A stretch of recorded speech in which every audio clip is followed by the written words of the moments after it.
Okey, Assalamualaikum, selamat malam kepada semua pendengar-pendengar setia CTC.fm. Tak kira di mana juga anda berada, apa pun yang anda lakukan ketika ini. Thank you, terima kasih kerana memilih channel CTC.fm. Tak kisahlah anda melihat melalui wall kami CTC.fm ataupun laman web kami www.tvctc.fm. Okey, baik tuan-tuan dan puan-puan, untuk episod kali ini, segmen Inilah Ceritaku, kita dah masuk ke episod yang 114. Banyak pengalaman, banyak perkongsian kisah suka duka. Okey, baik, untuk kali ini kita akan bersama dengan ramai dah mendengar ni. Baik, alhamdulillah, hari ini kita dapat bersama dengan seorang lagi tetamu yang dapat sidik bawakan untuk CTC.fm untuk dikongsikan pengalaman-pengalaman beliau daripada mula, bagaimana struggle, okey, kemudian mencapai kejayaan sedikit demi sedikit sampailah ke tahap ini. Tuan-tuan dan puan-puan, mungkin kisah ini dapat memberikan sedikit panduan untuk anda berjaya. Contoh, konsisten.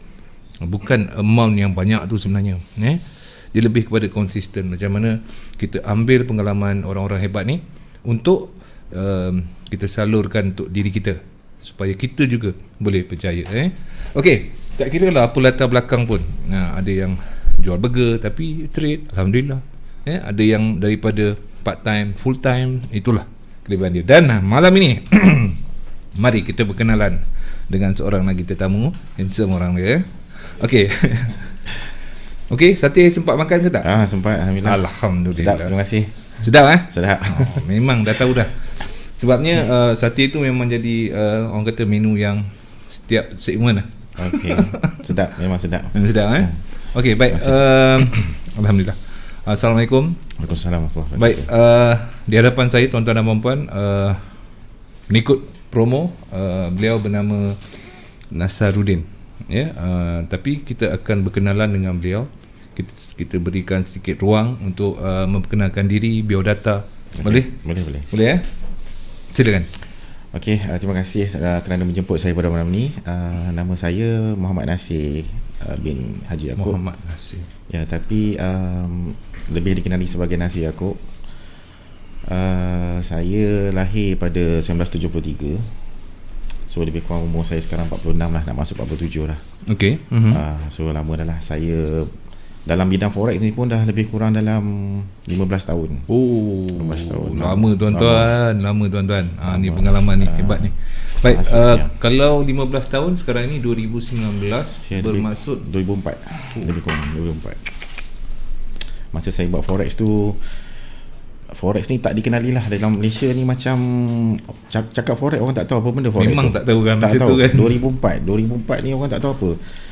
Dan jangan kata forex, saham sekalipun pun orang masih lagi apa benda ni. Bila kita cakap saham, orang kata macam mana buat saham tu, kan. Pertanyaan masa tahun tu lah. Yes, betul. Okey, berasal dari, saya dilahirkan di Kelantan, di Pasir Mas. Tempat macam cantik-cantik lah kat sana tu. Memang. Okey. Yang famous pun banyak lahir kat sana lah kan. Baik. Tapi saya tak merasa duduk di Kelantan sebab saya lahir je kat sana. Saya dibesarkan di Datuk Keramat Kuala Lumpur. Dekat Pasar Keramat tu. Baik, maknanya lahir sajalah. Lahir saja. Tak sempat rasa duduk sana, tak sempat. Okey, tapi aura dia sampai. Okey, baik tuan-tuan dan puan-puan, sebelum mengenali forex, nak panggil apa? Yang biar senang kita nak sembang. Panggil Nes sajalah. Nes. Okey. Ataupun kadang-kadang orang panggil saya cikgu je lah. Okey. Baik cikgu. Cikgu Nes. Sebelum mengenali forex, apa cikgu buat? Saya kalau betul-betul sebelum tu, saya sebenarnya sistem engineer di Intel Technology. Jawatan terakhir saya lah. Lepas saya graduate, sistem engineer. Ya, saya graduate daripada USM.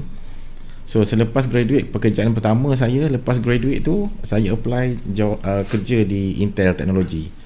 Yang kalau tuan-tuan tengok di laptop tuan-tuan tu ada tulis Intel Insight tu. Saya buat benda tu lah, yang dalam tu, yang Insight dalam tu saya buat.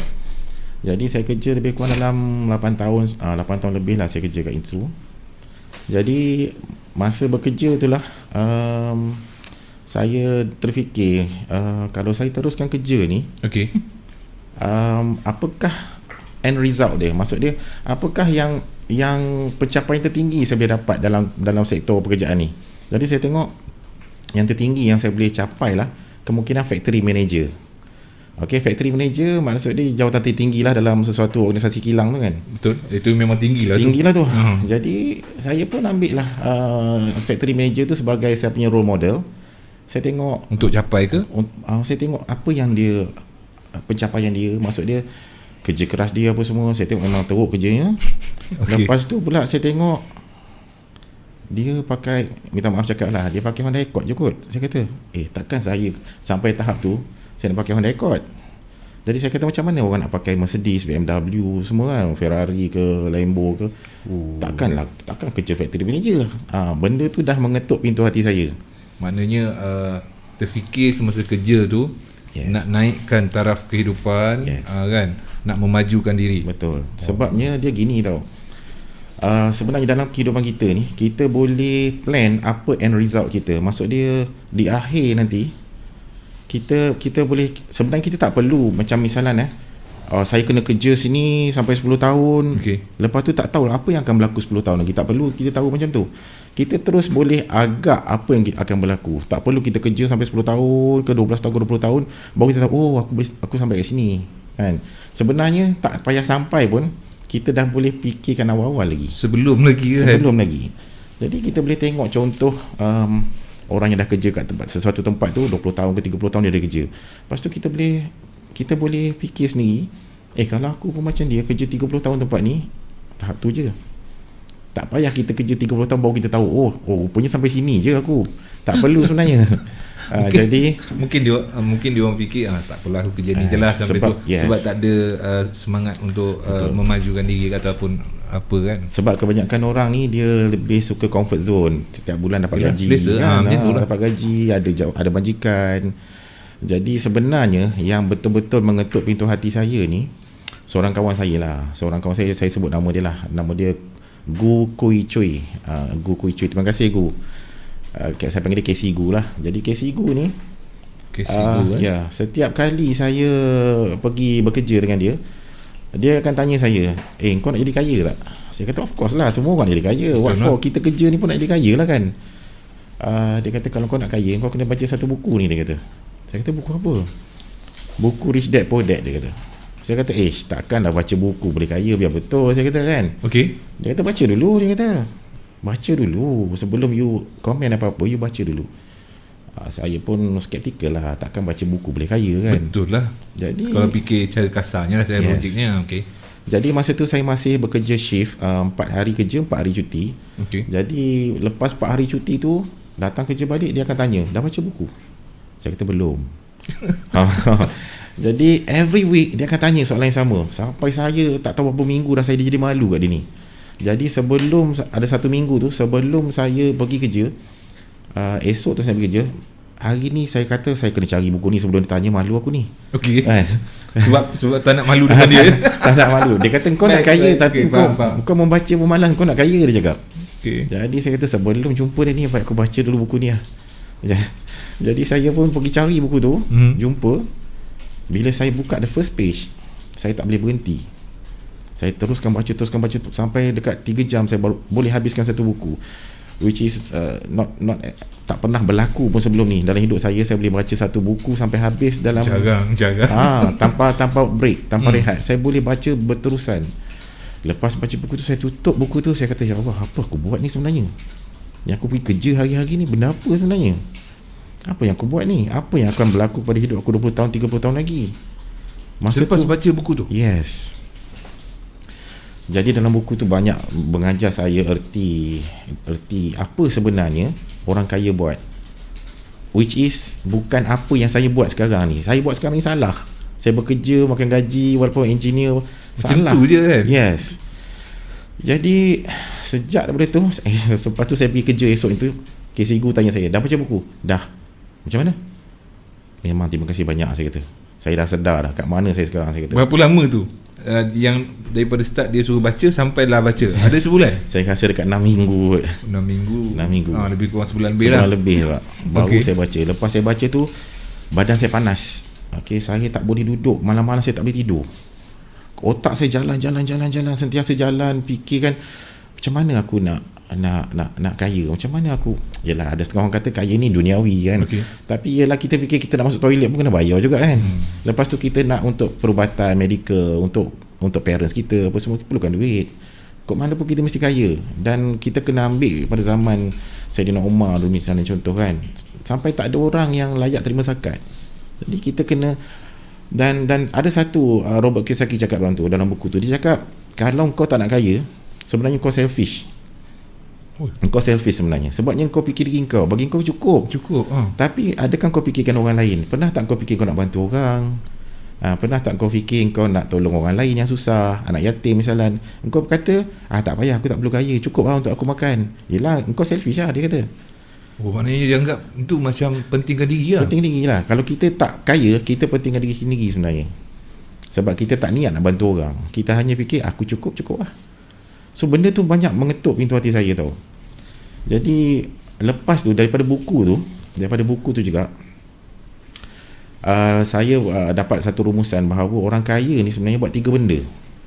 Which is yang pertama, ni bukan ikut turutan lah, dia akan buat property. Dia akan buat hartanah. Dia akan buat, lepas tu yang kedua dia akan buat business.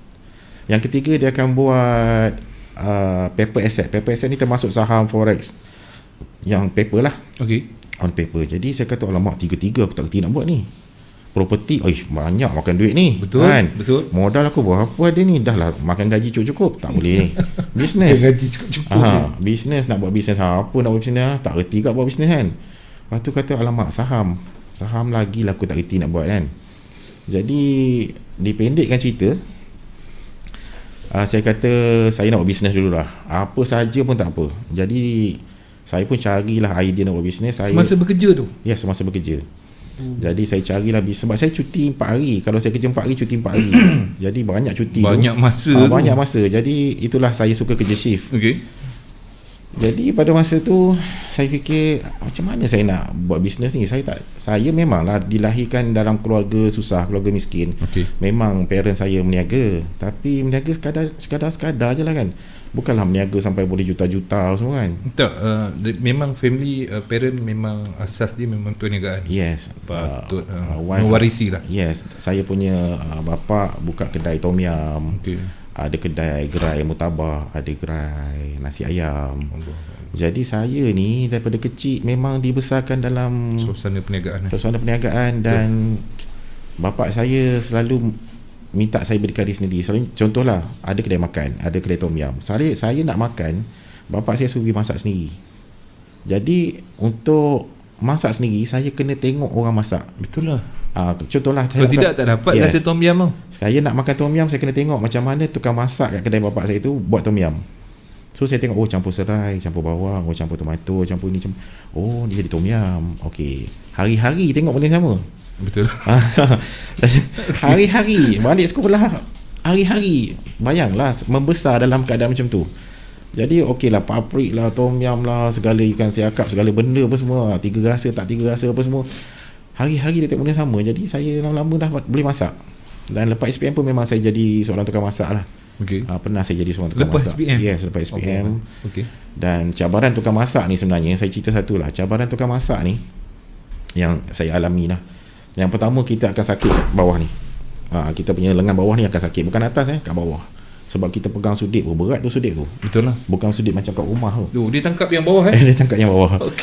Lepas tu cabaran yang kedua, kita kena siapkan menu dia, order.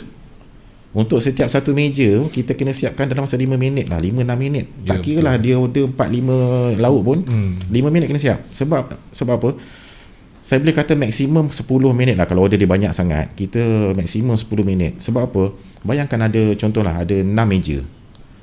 Kalau satu meja kita siapkan 10 minit, meja ke-6 tu sejam kot dia boleh dapat. Sejam kot dia akan dapat meja ke-6. Jadi kita tak boleh tau. Kita tak boleh 10 minit ni pun dah kira lambat dah. Jadi tu cabaran saya masa jadi saya pernah bekerja jadi tukang masak dulu, tu cabaran dia lah. Sebab saya tak boleh biarkan meja ke-6 dapat 1 jam, dia orang dah marah dah. Even setengah jam pun dia orang tunggu, dia orang marah ni. Lapar. Yes. Orang datang nak makan. Yes, betul. Jadi cabaran saya kerja sebagai tukang masak dulu, cabaran dia memang 5 minit tu kalau boleh siap semua. Jadi saya selalu akan pakai 2 dapur lah. Saya akan pakai 2 dapur. Satu lauk tu dalam seminit lebih lah, dan akan siap 2 lauk. Jadi sekali masuk. Sekali masuk akan 2. Dia lain dengan kita masak kat rumah. Masak kat rumah ni kita kena preparation, kena kopek bawang, kena apa, jadi lambat. Kat sana semua dekat sana semua dah siap. Kita katok-katok masuk kan. Api pun besar, sekejap siap. Jadi yang itulah, saya pernah kerja macam-macam. Saya pernah cuci botol kicap tu. Cuci botol ni cabaran dia yang dalam tu kita tak nampak. Jadi kena cuci betul-betul, takut ada lipas ke, ada habuk kan. Macam-macam lah. Jadi saya pernah macam-macam. Saya pernah jadi cleaner toilet. Wow. Saya pernah kerja cuci toilet di USM dulu. Saya pernah kerja di cashier. Bila jadi cashier ni cabaran dia, kita tak boleh duduk. Cashier memang kita jarang tengok cashier ada kerusi. Betul lah. Kalau 12 jam kerja, 12 jam saya kena berdiri. Berdiri. Macam-macam lah. Saya kerja sangat macam-macam lah. Saya pernah tebal roti canai juga. Tebal roti canai, start daripada nak buat dough dia tu, sampailah meniaga, tebal semua sampai malam. Jadi saya ni bukan orang senang, saya orang susah. Dan saya tak malu saya kata saya orang susah. Jadi sebabkan nak malu buat apa kan? Yes. Jadi macam saya katalah, saya ni dilahirkan dari keluarga yang susah. Jadi masa saya sekolah dulu, saya banyak kali lah kena denda dengan cikgu sebab kesusahan, kemiskinan saya. Bukan sebab saya nakal, sebab saya miskin. Jadi apa yang cikgu nak tak boleh kita. Sebagai contoh lah, yuran sekolah, adik-beradik saya 8 orang. Jadi semua sekali time nak buka sekolah 8 orang ni.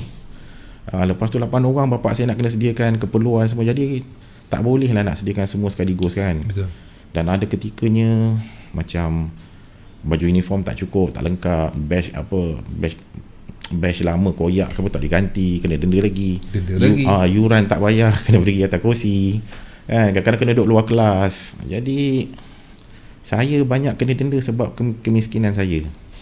Dan pernah saya sekolah rendah dulu, pernah seorang cikgu English saya ni, cikgu English saya ingat nama dia pun saya ingat lagi. Dia pernah baling buku saya ke luar tingkap, jatuh dalam longkang buku saya. Dia kata get lost, dia cakap. Saya kata get lost, saya budak-budak masa tu. Saya kata get lost tu kan hilang. Macam mana saya nak hilangkan diri saya kata. Dia tunjuk arah keluar tau. Get lost, dia cakap. Saya kata kena keluar. Okeylah, saya keluar. Lepas tu saya kata lost ni saya nak hilangkan diri ke? Saya kata saya punya. Yelah masa tu budak-budak kan. Tapi saya kena denda tu sebab yelah tak buat kerja rumah. Memanglah salah saya. Tapi sebagai seorang cikgu sepatutnya dia kena bertanya lah kan, kenapa you tak siap kerja rumah semua kan. Dan sepatutnya cikgu kena tahulah latar belakang murid ni, dia orang susah ke kan, sengaja ke dia buat kan. Dan yang saya tak boleh lupa lagi satu kejadian lah. Saya masuk di MRSM dulu, Maktab Rendah Sains Semara. Saya alhamdulillah lah, saya belajar pun agak pandai juga masa tu. Saya diterima masuk ke alhamdulillah kan. Alhamdulillah, walaupun miskin saya dapat diterima masuk ke Maktab Rendah Sains Semara. Di Jasin dulu saya masuk Maktab sekarang ni dikenali sebagai Maktab Rendah Sains Mara Tun Gafar Barber sekarang. Kalau sebut MRSM Tun Gafar Barber ni orang respect lah. Yalah, betul lah. Dia sekolah MRSM yang antara yang terbaik lah. Jadi pada masa tu saya pernah kena denda jalan itik masa tu. Sebabnya saya tak mampu adakan sampin. Saya tak mampu nak beli sampin lagi masa tu sebab saya masih menunggu beasiswa. Jadi sebabkan saya tak ada sampin tu, cikgu tu denda saya jalan itik lebih kurang satu padang lah. Satu padang sekolah saya kena jalan. Hari Jumaat, masa tu nak pergi sembahyang Jumaat. Jadi saya kena jalan itik tu, tengah panas tu. Kena jalan itik tu sampailah ke guard house. Lepas keluar daripada guard house tu, baru saya boleh berdiri. Jadi saya sedih sangat masa tu. Saya kata, ya Allah, aku ni denda sebab aku ni miskin, bukan sebab aku ni nakal ke kan. Jadi masa tu dah saya berdoa banyak-banyak. Saya minta Allah jadikan saya seorang kaya masa tu. Jadi alhamdulillah lah, akhirnya saya berjaya jugalah, bergelar jutawan jugalah dalam hidup saya. Okey, jadi berbalik pada cerita yang tadi tu. Itu satu pengalaman yang menarik dikongsikan.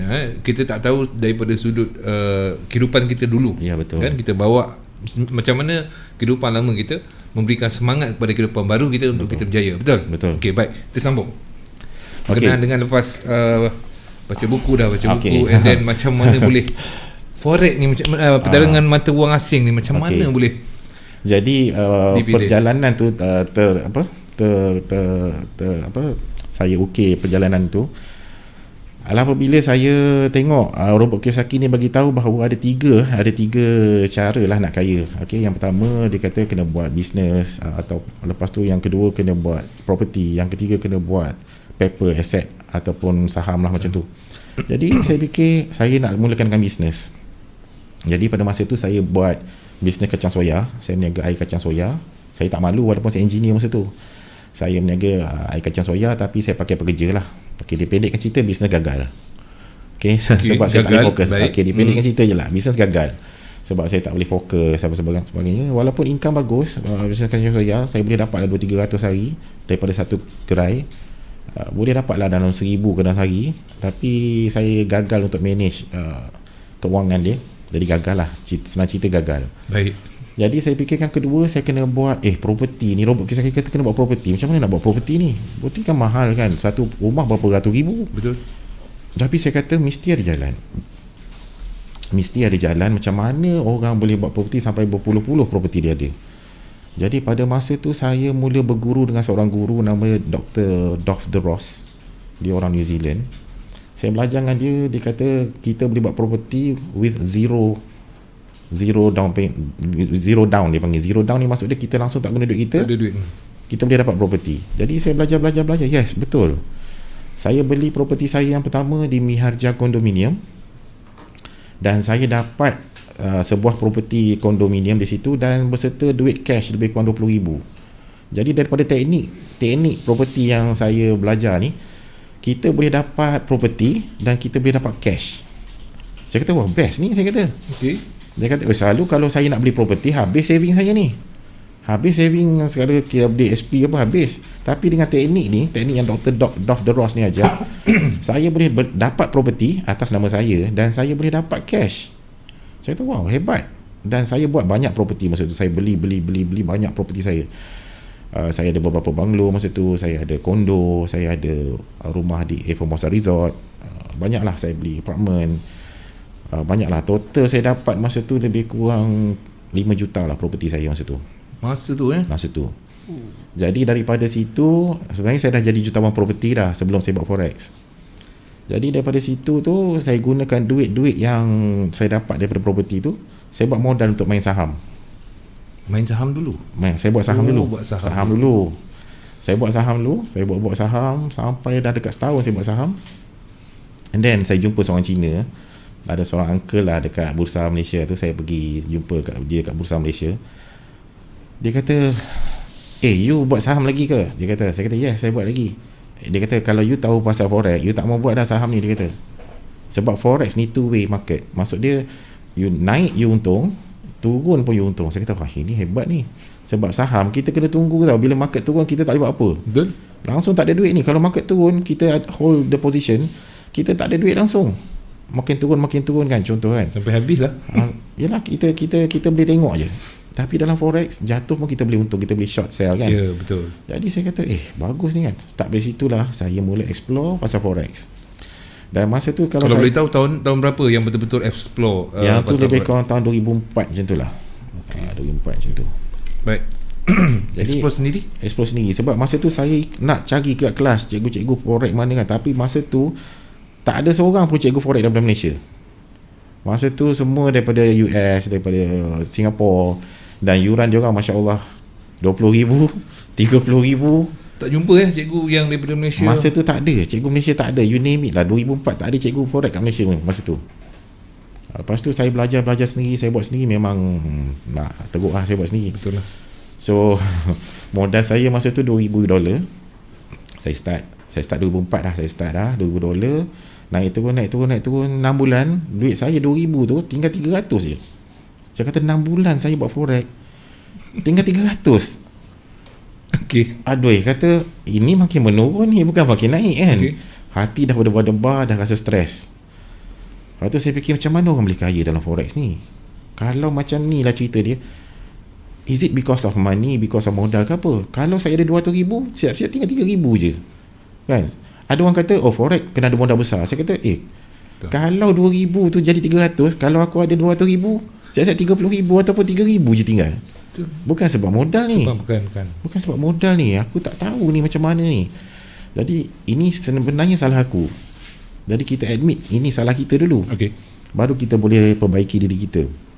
Jadi daripada situ, saya orang kata bertapalah 6 bulan saya bertapa. 2004 tu saya bertapa lebih kurang 6 bulan sampai habis tahun tu saya bertapa.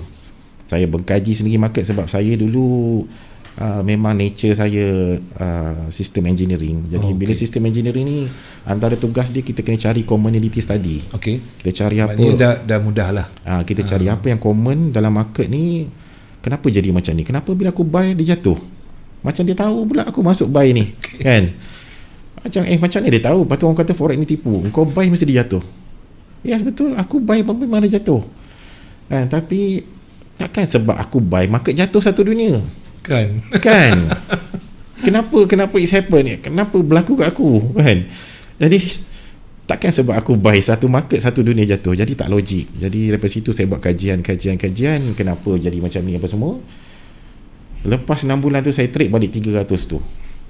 Alhamdulillah 2005 saya trade balik $300 tu. Lebih kurang dalam 6 bulan saya dapat 1 juta. 1 juta ringgit lah, bukan 1 juta dolar. Saya dapat 1 juta ringgit dalam masa 6 bulan dengan menggunakan $300 tu. Dengan bermodalkan 300. Yes. Dengan memodalkan 300 tu balik. Belajar sendiri. Saya belajar sendiri. Sebab saya buat community study saya sendiri. Okey, ada community. Jadi sebenarnya perjalanan tu taklah straight terus dapat 1 juta. Betul. Dia daripada 300 tu Naik. saya kumpul lah. Saya kumpul dapat balik 2,000. Saya dah serba salah dah masa tu. Bila saya dapat balik 2,000 saya kata, lama aku dapat balik dah modal aku ni. Nak teruskan ke tak? Dia dah jadi macam Who Wants to be a Millionaire tu. Macam nak teruskan ke tak? Kan aku teruskan kan habis kan? Okey, jadi teruskan dapatlah 10,000, kemudian meningkat 20 sampai 50,000. Sampai 50,000 tu saya rasa nak stop lah. Saya kata ni dah macam Who Wants to be a Millionaire ni. Kan aku teruskan ni habis kan? Habis ni. Ataupun ambil je 50,000 ni tak payah buat dah kan? Lepas tu fikir balik, aku kena buat juga ni. Sebab benda ni aku dah nampak dah. Dah nampak cara dia kan. Masa tu memang perjalanan tu trade tu memang cantik. Dia tak cantik macam tu. Dia tak cantik. Dia turun naik juga. Saya pendekkan cerita je tu. Sebenarnya dalam perjalanan tu dia bukan straight. Dia ada pernah, sebab kita pun baru lagi masa tu kan. Pernah lah sampai dapat 20-30 ribu, dia turun balik jadi 10 ribu kan. Naik turun naik. Itu biasa. Yes, dia naik turun. Tapi dalam masa 6 bulan tu lah saya berjaya gandakan duit saya tu.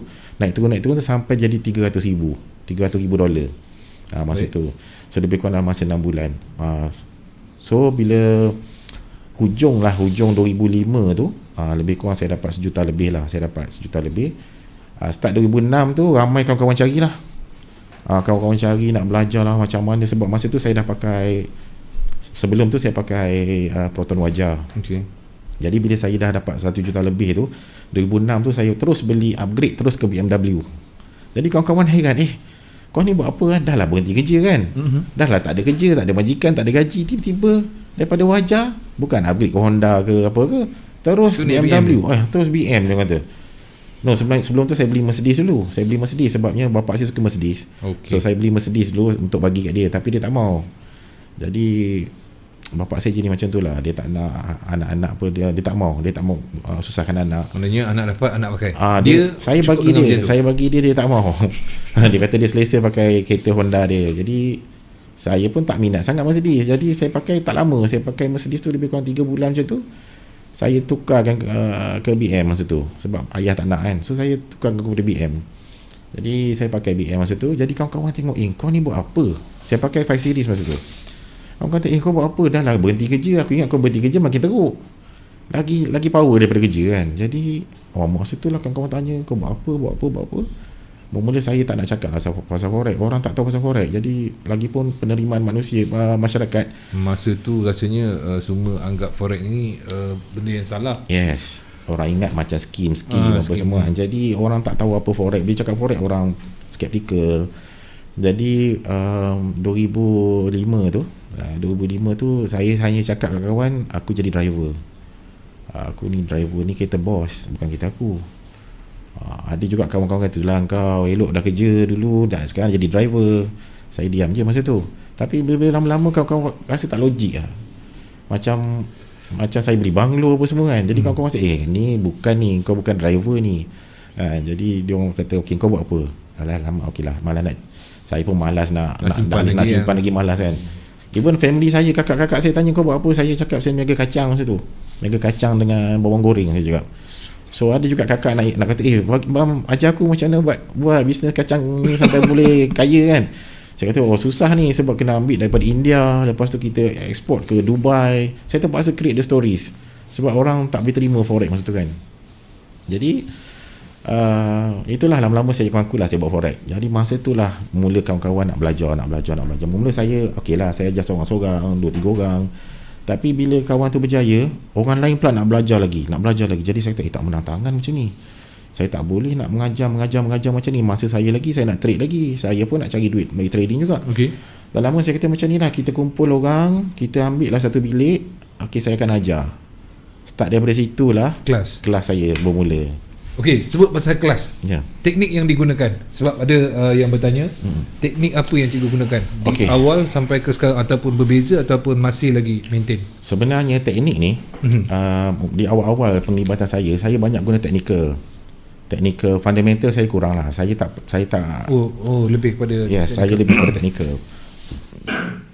Jadi yang teknik-teknik saya sebelum 2019, teknik saya banyak menggunakan Fibonacci, Elliott Wave, trend lines, support resistance dan macam-macam lah yang biasa kita dengar, divergence dan sebagainya. Itu benda-benda basic. Benda-benda macam tu lah yang saya buat, dan benda tu pun boleh buat duit. Yalah, sebab daripada awal pun dah buat duit kan, sikit. Okay. Tapi bila saya semakin sophisticated, bila saya semakin jadi besar, jadi bila saya punya modal pun jadi semakin besar, saya mula berhati-hati belajar macam mana cara institution punya trade, macam mana big players, macam mana George Soros buat, macam mana big players buat. Dia orang tak guna teknikal ni semua, tak perlu pun. Dan dia orang tak, contohlah kita guna banyak orang guna support resistance. Betul. Okay, the next resistance orang akan buat apa? Contohlah belum berlaku resistance yang akan datang, tapi orang dah marking dah. Okay, dekat sini resistance. Benda tu bukan kita seorang marking tau. Satu dunia marking. Satu dunia marking. Broker pun dah tahu, okay, sini orang akan masuk sell. And then institution trader ni dah tahu dah, kat sini orang akan sell ni. Duit akan ada kat situ. Orang sell, account seller akan banyak duit kat situ. Okay, sebab forex ni actually zero sum game. Maksudnya kalau you untung, orang lain akan rugi. Okay, sebab let's say lah buyer, setiap perjalanan tu ada untung ada rugi. Sebabnya let's say lah kalau you jadi buyer, market jatuh, you rugi kan. Betul. Yang untung tu seller lah. Jadi dia zero sum, you rugi, akan ada orang untung daripada kerugian you. Jadi saya buat kajian ni, saya mula masuk ke lebih kepada trader besar ni. Saya mula dah join trader besar ni. Jadi mereka ada satu secret lah sebenarnya. Mereka tengok sebenarnya bukan technical sebenarnya, bukan technical, bukan fundamental. Jadi contoh dia, next marking orang akan sell kat situ kan. Kita tahu dah berapa banyak orang sell kat situ. Dan duit sebenarnya berkumpul dekat seller. So kalau nak ambil, kita kena jadi buyer sebenarnya. Jadi saya mula menggunakan pendekatan macam tu. Ni lain sikit ni. Memang lain. Ni lain sikit ni. Sebab saya mula buat ni since 2019.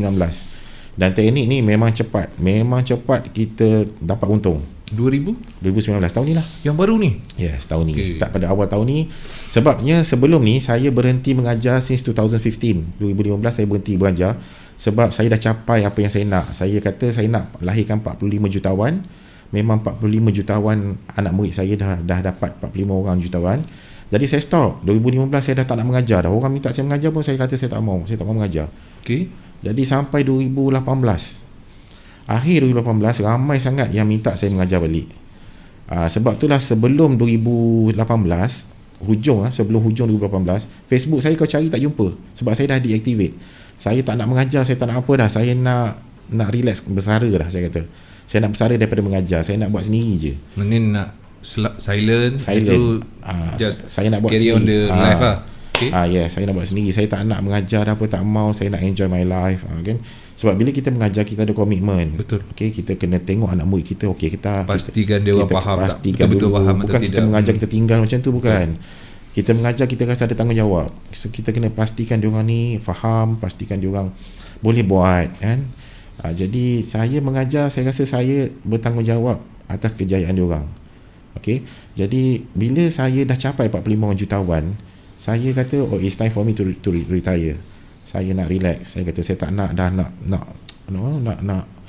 nak apa monitor trader, student apa semua. So saya stop. 2015 saya stop sampai 2018. Okey, adakah cikgu stop tu, cikgu meninggalkan macam orang-orang lain yang dipercayai untuk meneruskan kelas mengajar atau tak. Saya stop. Saya sebenarnya saya dah announce awal-awal pada student saya. Saya kata kalau capai 40 orang saya nak resign, saya bagi tahu. Ramailah kata cikgu jangan cakap kami belum jutawan. Tapi bila sampai ke 40 orang, student-student saya mula cakap, kau jangan cakap kau jutawan. Kalau kau siapa-siapa dah jadi jutawan, jangan cakap kat cikgu kau orang dah jadi jutawan. Sebab kalau dah cukup 40, cikgu berhenti ni. Okey. Tapi saya mengetahui dah sampai 45 sebenarnya bukan daripada student tu sendiri, sebenarnya daripada kawan-kawan dia. Kawan-kawan dia terlepas cakap, dia tu dah jadi jutawan dah cikgu. Saya tengok akaun dia gini, dah jutawan dah. Saya kira balik, 45 orang dah jutawan. It's time for me to retire. So 2015 saya retire from teaching lah. Saya stop sampai 2018. Saya tutup Facebook saya semua. Deactivate semua masa tu. Siapa cari saya tak jumpa. Masa tu ramailah minta merayu saya ajar balik apa semua. Saya kata minta maaf, saya dah retire. Saya kata cari cikgu penat lain. ke apa cikgu? Ataupun cikgu perlukan privacy dalam hidup? Saya dah capai apa saya nak. Dah mencapai 45. Okay. Lepas tu saya kata tak apalah, mungkin ada cikgu lain lagi kan, pergi belajar lah dengan cikgu lain kan. Mungkin ada lagi cikgu-cikgu lain. Sebenarnya banyak cikgu-cikgu dalam forex ni anak murid saya juga sebenarnya. Sebab masa time saya ajar tu, saya kenal cikgu-cikgu sekarang ni. Banyaknya tu yang famous tu pun banyak anak murid saya tu. So saya tahulah sebab dalam senarai pun ada senarai pelajar saya pun ada nama-nama dia orang ni. Jadi banyaklah cikgu-cikgu forex sekarang ni yang tuan-tuan kenal sekarang ni pun anak-anak murid saya juga tu. Jadi start 2019 dah baru saya terbuka hati balik nak mengajar balik. Sebabnya ramai cakap, cikgu tolong ajar. Kami dah belajar banyak tempat dah cikgu. Belajar dah banyak tempat, duit habis banyak dah. Tapi tak berhasil. Tengok cikgu punya performance dengan pengiktirafan oleh FXCM, saya top trader in Asia, diiktiraf oleh FXCM dan sebagainya. FXCM? Yes, FXCM. Lepas tu adalah, saya pun tak tahulah, ada orang dengar cerita kata memang dia orang dengar sendiri dalam radio mana pun ada, kata memang dalam radio tu pun iktiraf saya top trader juga. Dan salah satu radio di Filipina pun sama, dia pernah sebut nama saya sebagai top trader in Asia. Jadi ada murid saya yang dengar benda tu. Jadi dia kata tolong cikgu mengajar balik lah cikgu kan. Kami dah belajar banyak tempat dah cikgu. Tak boleh, tak sama dengan cikgu. Dan banyakkan cikgu forex tak se-caring cikgu. Banyak cikgu forex ajar, lepas tu lepas kita orang macam tu. Macam cikgu tanya okey tak, cikgu WhatsApp okey tak, ni macam mana trading, okey, kalau tak okey. Tengok masa mana saya ada free, okey kita jumpa. Jumpalah mengetih ke apa kan, tak formal lah. Jadi kata cikgu please cikgu ajar balik. Start pada tu lah saya fikir balik, okey lah saya ngajar balik. Tapi saya mula buka office pun baru lagi bulan 7 baru ni saya buka office balik. Dah ada office? Ada office. Maknanya office tu khas untuk? Office tu untuk akademi saya lah. Untuk akademi saya mengajar kat situ. Dalam kelas kat situ saya buat kelas. Lepas tu dia juga jadi macam pusat servis saya lah. Maksud dia ada student yang nak buka account ke, tak gerti ke, nak withdraw ke, tak pandai ke, so ada masalah apa-apa. Yang newbie lah, yang betul-betul zero, yang nak berkecimpung. Okay. Ada yang tak gerti buka account, tak gerti nak withdraw kan. Ada seorang, saya boleh panggil pakcik lah, seorang pakcik daripada Johor ni, dia trade open position dia dah untung lebih kurang $3,000. Dia tak reti nak close. Alamak. Saya dah ajar cara close tapi ruginya. mungkin dia lupa kan. Okay. Dia WhatsApp saya kata macam mana cikgu nak close position. Saya kata alamak, saya check dulu. Okay. Saya dah takut nanti kau dah untung jadi rugi. Check. Saya kata dah sampai $3,000 pun tak close. Itulah cikgu, minggu lepas baru $1,000 lebih. Lepas tu dia jadi 2,000, ni minggu dia jadi 3,000 ni cikgu. Saya kata nasib baik naik bukan turun. Kalau turun nanya. Lepas tu saya tanya dia macam ni nak close tak? Dia kata okey close lah. Saya ajar dia close. Dapat $3,000. Dalam orang yang tak reti tu, orang yang tak reti nak close position pun tak reti ni, boleh juga dapat $3,000. Jadi macam contoh ada seorang anak murid saya sebut nama dia Encik Saiful. Dia dulu kerja dengan JP Morgan Bank. Okey. JP Morgan Bank. Ya, JP Morgan Malaysia lah. Kalau Cik Saiful dengar hari ni, telah saya dah sebut nama Cik Saiful. Jadi dia salah seorang pelajar saya. Saya ajar dia di luar je, di restoran je, sebab dia kata dia nak open air. Jadi saya ajar dia dekat Kampung Baru, salah satu restoran Kampung Baru. Saya ajar dia lebih kurang 3 jam je saya ajar dia. Jadi daripada situ dia belajar dengan saya ni, dia berjaya buat lebih kurang $1,500 satu hari. Setiap hari dia berjaya buat, walaupun baru belajar 3 jam. Okay. Masa tu dia zero, dia tak tahu apa. Walaupun dia kerja dengan bank, dia tak tahu apa buat forex. Dia tahu buat saham, tapi dia tak tahu buat forex. Jadi saya ajar dia lebih kurang 3 jam je, dia mampu buat lebih kurang $1,500 satu hari. Berapa jam? 3 jam je saya ajar dia.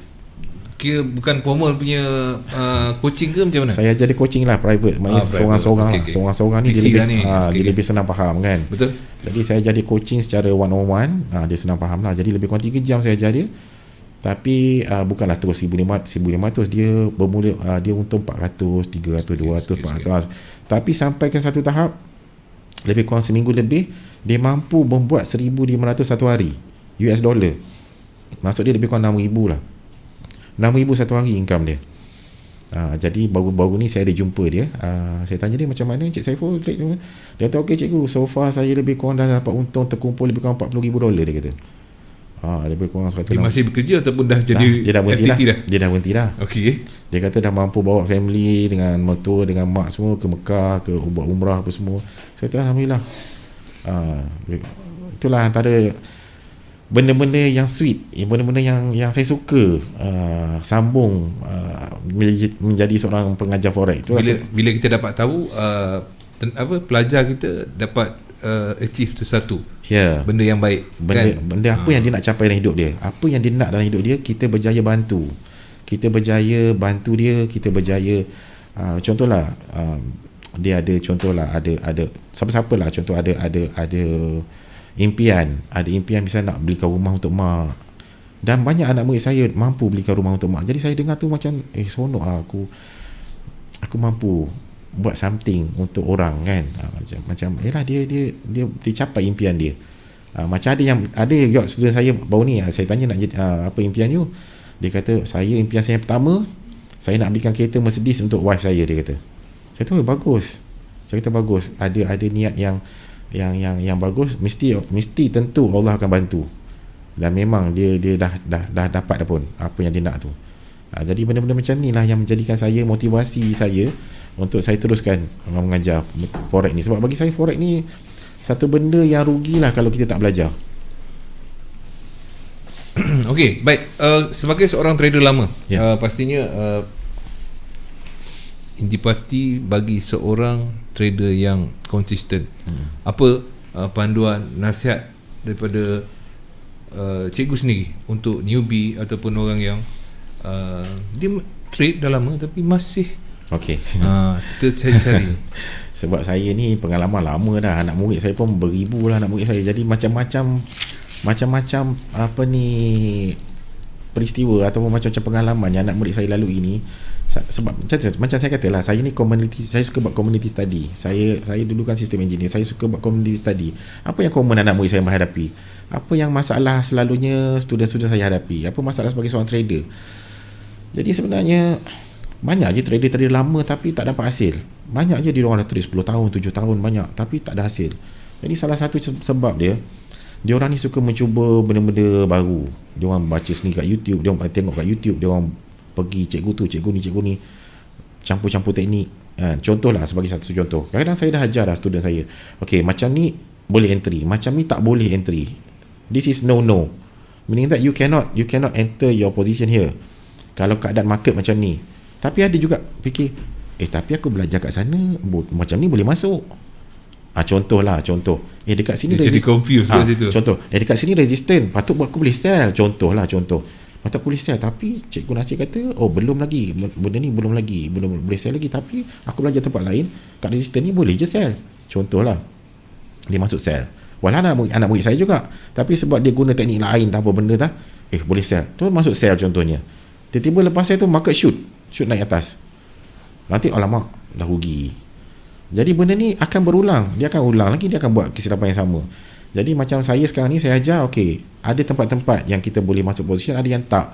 Bila tak ni kita cari pair lain, kita cari mata wang lain untuk kita masuk. Sebab ada orang tu, contohlah dia biasa trade Euro USD, dia akan trade Euro USD je lah 10 tahun pun itu sajalah satu pair. Bagi nasihat cikgu, pair ni main peranan atau tidak? Yes. Ataupun kita jangan orang kata terkongkong dengan satu pair je. Betul.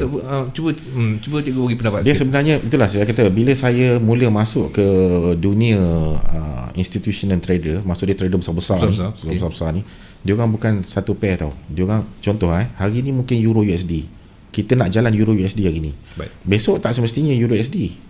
Besok mungkin dia orang nak makan pair Great Britain USD misalnya. Sebab ada banyak lagi pair kan. Yes, ada yang banyak kita pair. Boleh trade. Yes. Okay. Jadi bukanlah satu pair itulah yang kita kena trade setiap masa, setiap hari tau. Banyak orang salah. Contohlah dia biasa trade Great Britain JPY, misalnya Great Britain Yen. Dia akan trade Great Britain Yen je lah sampai the rest of dia punya masa dia. Okay. Jadi sebenarnya tak boleh macam tu. Sebab itulah bila saya masuk institutional trader, kita ada pair yang kita nak makan hari ni, ada yang tak. Yang tu saya akan ajar lah dalam kelas dalam kelas saya akan ajar. Jadi bukan contohlah hari ni kita tak boleh trade Euro USD, tak akan jalan hari ni. Saya dah tahu dah hari ni Euro USD tak akan jalan. Jadi orang yang tak tahu teknik-teknik macam ni, dia akan tetap trade Euro USD juga. Dia akan tunggu. Dia akan tunggu, ditunggu setting lah, ditunggu setup lah, ditunggu apalah, dia tunggu teknikal dia lah. No, saya dah tahu awal Euro USD takkan jalan lagi. Contoh lah, Euro USD takkan jalan hari ni, contoh. Baik. Hari ni nak jalan, contohnya pair Great Britain USD ataupun Great Britain JPY misalnya nak jalan hari ni. Jadi saya akan ajarlah teknik-teknik macam ni, pair apa nak jalan pada hari ni, atau macam pair apa yang dah masak ranum, yang kita boleh ambil harvest. Ada pair yang belum cukup matang, belum cukup masak, kita tak boleh ambil sebenarnya. Kita kena biarkan dulu pair ni, kita ambil pair yang dah masak. Macam tu. Cikgu buat analisis dulu untuk setiap pair yang akan bergerak menarik untuk di trade. Yes. Dan benda tu saya akan ajar macam mana kita nak dalam kelas nanti. Yes, kita akan detect pair apa yang untuk hari ni, untuk makan hari ni. Esok mungkin pair lain. Jadi bukan setiap hari pair yang sama. Mungkin hari ni kita makan pair ni, esok kita makan pair lain. Tapi orang yang tak tahu benda-benda macam ni, dia akan trade yang sama je. Esok pun sama, lusa pun sama pair, lepas tu tak bagus pun dia masuk juga. Itu jadi mengarut tu. Cikgu lebih kepada scalp ataupun swing? Saya lebih kepada dua-dua lah. Saya lebih kepada tengok analisis macam mana lah dia boleh pergi jauh ataupun kita boleh buat makan by scalping. Betul. Maknanya ada analisis juga dekat situ. Tapi kalau nak tahu kena hadir ke kelas lah. Hadir kelas lah. Ada bayaran apa-apa ke kelas? Ni saja tanya lah untuk kelas. Untuk kelas saya, untuk kelas yang berjemaah lah, untuk ramai-ramai, saya yuran dia adalah 6,000. Tapi 6,000 ni kita ada support sampai setahun lah. Maksud dia setahun dia boleh ulang hadir free je setahun. Sekali bayar dia boleh ulang hadir setahun free. So kalau kita nak kira, kalau kita bahagikan 12, nak 6,000 bagi 12, tak sampai 500 pun. Ni kan. So, tapi maknanya setiap kali kelas boleh ulang. Boleh ulang. Dia tak paham, boleh datang lagi. Setahun membership lah. Setahun membership dia boleh ulang. Itu untuk kelas. Lepas tu ada juga orang dia tak nak masuk kelas. Dia kata saya nak belajar seorang je. Itu saya akan ajar private lah. Saya akan ajar dia macam private trainer lah. Saya akan ajar dia private. Jadi private ni saya punya yuran 15,000. Tapi dia itu ada tempoh period ataupun tak ada. Dia punya membership tu lebih kurang 2 tahun. Lama lagi lah 2 tahun. Tapi selalunya kalau private ni rasa 2-3 bulan pun dah boleh fly dah. Dah boleh sukses lah. Selalunya dia orang ni cepat. Saya pernah ajar seorang daripada zero yang dia pernah tidur dalam kereta. Ada seorang anak murid saya, dia pernah tidur dalam kereta, makan roti krim hari-hari. Dan dia ada 2 kerja satu hari. Siang dia kerja IKEA, malam dia kerja 7E sampai pagi. Dia hanya tidur 2-3 jam satu hari. dan dia zero forex. Saya ajar dia, dia start dengan modal $500 tak ada saya, 6 bulan dia dapat 1 juta. Dan dia beli Mercedes warna hitam untuk mak dia. Saya rasa pelajar lama saya tahulah siapa nama dia, saya tak nak sebut kat sini lah. Jadi daripada zero, daripada orang yang tidur dalam kereta boleh beli Mercedes untuk mak. Dia beli E-Series E2 berapa 280 kot dia beli. Itu mesti ada satu sentuhan magis tu. Ya, sebab bila saya masuk kelas, bila saya ajar Cikgu Nef. private, bila saya ajar secara private dia lebih senang nak faham sebab ajar seorang-seorang. Dah macam Yalah, indirect tu. macam kita batal laki lah. Betul. Kita batal laki, berlaga lutut lah kita Berlaga kata. lutut. Umpama kita berlaga lutut direct daripada cikgu. Orang kata kalau saya bercakap ada Helio, kenalah kat muka dia Helio tu. Umpama macam tu lah umpamanya. Yalah, Maknanya betul lah. direct kan. Maknanya bersanad lah, kalau kita kata bersanad lah kan. Maksud dia direct. Jadi lebih senang, dia orang lebih senang faham, dan selalunya percentage sukses tu lebih tinggi lah untuk siapa yang belajar secara private. Dan selalunya time-time saya ada masa lapang ke, saya akan ajak lah student-student private saya, free tak hari ni, jom kita lepak minum teh. Daripada situ kadang saya tanya dia orang trade macam mana, saya tengok trading record dia macam mana, apa problem dia. Daripada situ saya akan betulkan mana silap dia kan. Jadi selalunya dia orang lebih sukses lah, sebab saya selalu kerap jumpa dia orang ni. Maknanya tak lepaskan dia orang, dia dah ajar sekali, lepas tu dah biar je. Maknanya sentiasa berhubung. Maknanya bila masuk dalam kelas tu, dia akan menjadi orang kata ahli lah, komoditi dalam cikgu punya institusi lah. Yes. Macam contoh saya ada seorang student di Bandung, nama dia Rudy. Jadi saya sampai macam 2 hari lepas saya tanya dia, Rudy okey tak? Rudy okey lah, trade macam mana, okey ke?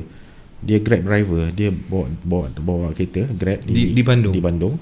Jadi dia kata belum okey lagi lah cikgu, saya pun yalah, dia kata masih goyang-goyang sikit kan. Dia kata, saya kata tak apa. Saya kata okey, tak apa, nanti saya pergi Bandung. Saya tengok jadual saya bulan ni, kalau saya ada free, saya pergi Bandung. Jadi saya sebenarnya dah bagi tahu dia, okey Rudy, 26 hari bulan ni saya akan pergi Bandung. Baik. Saya bagi tahu dia, tapi kemudian saya cek balik, alamak 27 saya ada hal lah. Saya ada hal dekat Malaysia ni. Jadi saya kata kat dia, Rudy, saya pergi tahun depan lah. Tak sempat nak pergi 26. Jadi saya maksud dia, walaupun jauh pun saya sanggup je pergi nak tengok student saya ni berjaya. Jadi saya seronok kalau student-student saya ni berjaya, mampu capai apa yang diorang impikan. Okey, contoh kalau macam pergi Bandung, adakah Rudy seorang aja ataupun Rudy ada dia punya members yang lain? Dia depends. Misalan kalau saya pergi Bandung ni, sebab yang ada kat sana Bandung Rudy seorang, jadi saya akan ajar dia seorang lah. Tapi contohlah, saya juga pernah buat di Brunei contohnya. Jadi bila dah halang-halang pergi tu, saya akan panggil lah siapa 2-3 orang lagi kan. Okey, saya akan berada di Brunei pada tarikh-tarikh sekian. Saya selalu announce kat Facebook saya lah. Okey, saya akan berada di Kota Kinabalu. Macam baru ni saya bawa balik Kota Kinabalu. Saya tulis saya berada di Kota Kinabalu, tarikh daripada sini sampai sini. Okey, siapa free ataupun nak jumpa saya, WhatsApp saya. Sebab anak murid saya adalah WhatsApp saya kan. Okey, WhatsApp saya. Jadi nanti pada tarikh tersebut, dia orang WhatsApp lah, cikgu dekat mana. Okey, kita kumpul. Okey, discuss apa problem apa semua kan. Dan kadang-kadang dalam grup tu pun ada yang dah jutawan pun ada. Jadi dia pun sharing macam mana dia buat, macam mana dia boleh sampai jutawan. Jadi benda tu yang jadikan seronok tu. Okey, lebih kurang 5 minit kita untuk bersama. Sedikit nasihat kot kita beri kat trader-trader kat luar sana. Apa yang perlu ada dekat seorang trader? Okey, sebenarnya pertama sekali yang perkara pertama sekali kena betulkan persepsi pasal forex ni sebenarnya. Sebab ramai orang ingat forex mesti kau kaya lah, kau ni mesti jutawan lah, kau ni. Sebab saya contohlah, saya pergi New Zealand, saya sewa kereta kat sana. Orang tu tanya, you kerja apa? Saya kata saya buat forex. Terus dia kata, wah, you must be rich man kan. Jadi dalam kepala orang ni asal buat forex je, dia terhukum macam tu je. Terus conclusion, you must be rich man kan. Okay. Jadi sama juga dekat Malaysia ni pun, bila you cakap you buat forex je, orang akan nampak, oh, must be rich man. Jadi kan persepsi trader tu sendiri, bila dia nak trade, nak buka account je, dia fikir aku mesti nak dapat income yang besar, nak capai bulan bintang lah. Terus aku masuk lagi ni, aku trade lagi ni, mesti dapat ribu-ribu punya. Dia tak semudah tu. Macam saya dulu, saya buat forex dulu, saya doa dengan Allah, ya Allah ya Tuhanku, Aku dapat sebanyak mana, aku punya kerja dulu pun cukup lah. Masa tu gaji saya 3,000 kan. Saya doa dapat 3,000 sebulan pun cukup lah, ya Allah. Bila saya calculate balik 3,000 sebulan, lebih kurang saya perlu hanya dapat $30 sehari. Akan dapatlah lebih kurang 3,000 sebulan. Tapi apa yang Allah bagi kat saya lebih. Sebab tu kalau saya hilang something, saya hilang apa-apa, hilang kereta ke, saya pernah kena rompak juga, kena rompak beratus-ratus ribu. Saya pernah kena tipu juga, kawan-kawan pinjam duit saya sampai kat 2 juta pun ada. Hilang kan, hilang duit, hilang. Tapi saya tetap cakap, ya Allah, aku hanya minta kat kau $30 je satu hari. Engkau bagi aku sampai juta-juta. Kan? Jadi aku reda, ya Allah, kau nak tarik duit aku ke, kau nak kosongkan duit aku sekalipun, aku reda. Sebab aku minta kat kau 30 je, kau bagi lebih dah ni. Dengan kereta, dengan rumah, dengan duit. Jadi sebenarnya, balik kepada cerita saya tadi, saya hanya fokus $30 mula-mula sekali saya buat. Jadi bagi seorang trader yang baru, kita jangan letak target kita terlalu tinggi. Kadang-kadang ada letak sampai $200 lah, $300 satu hari kan. Kita macam saya letak $30 satu hari. Jadi kita pun tak stres, kita pun trade relax. Dan benda kemahiran tu akan datang sendiri. Kan, dia sikit dia akan datang sendiri. Lama-lama kita pro. You just bayangkanlah, you baling satu batu, you baling batu tak tepat. Lama-lama you baling mesti asyik tepat. Sebab dah you buat benda tu selalu you buat. Ataupun you memanah, you asyik panah tak kena. Memang standard lah. Memang tak kena. Yes, ke laut je dia kan. Tapi asyik you panah je, mesti dia akan tepat. Jadi kita relax je. Kita jangan terus nak letak set target tinggi-tinggi dan sebagainya. Set relax dulu, dia akan datang sendiri. InsyaAllah. Dia akan datang sendiri. So kita pun tak stres. Okay, so nasihat saya tu, letaklah target kita.